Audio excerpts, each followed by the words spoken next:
আব্বু আমার বন্ধু অনেক গরিব, আমি কি তাকে কিছু ইফতারি দিয়ে আসি? আরে আমাদের এই ফল ফ্রুট এখন ওই ফকিরকে দিব?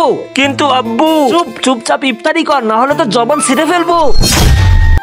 ভাইয়া একটা টিকটিকি দাও তো। এই যে বাচ্চারা ইফতারি খাও।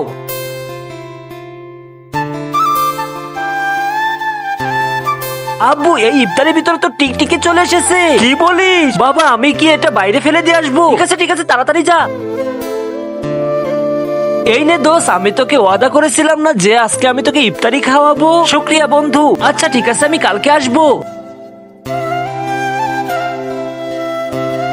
আব্বু আজকেরও দেখো ফলের ভিতরে টিকটিকি বাইরে ফেলে আসবো। আরে প্রত্যেকদিন এই ইফতারের ভিতরে টিকটিকি কেন? যাও যাও বাইরে ফেলে আসো।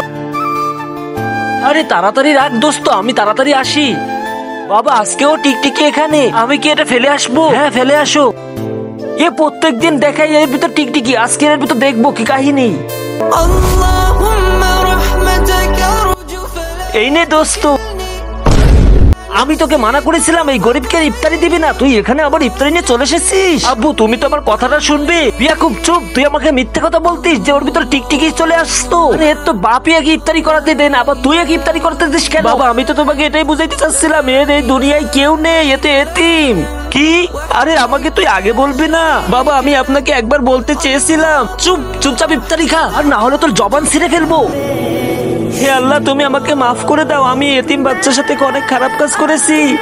বাবা আজকে তোমার এই বন্ধু আমাদের সাথেই থাকবে। বন্ধুরা বাচ্চাটা কি ঠিক কাজ করেছে না ভুল কাজ করেছে কমেন্টে জানাও।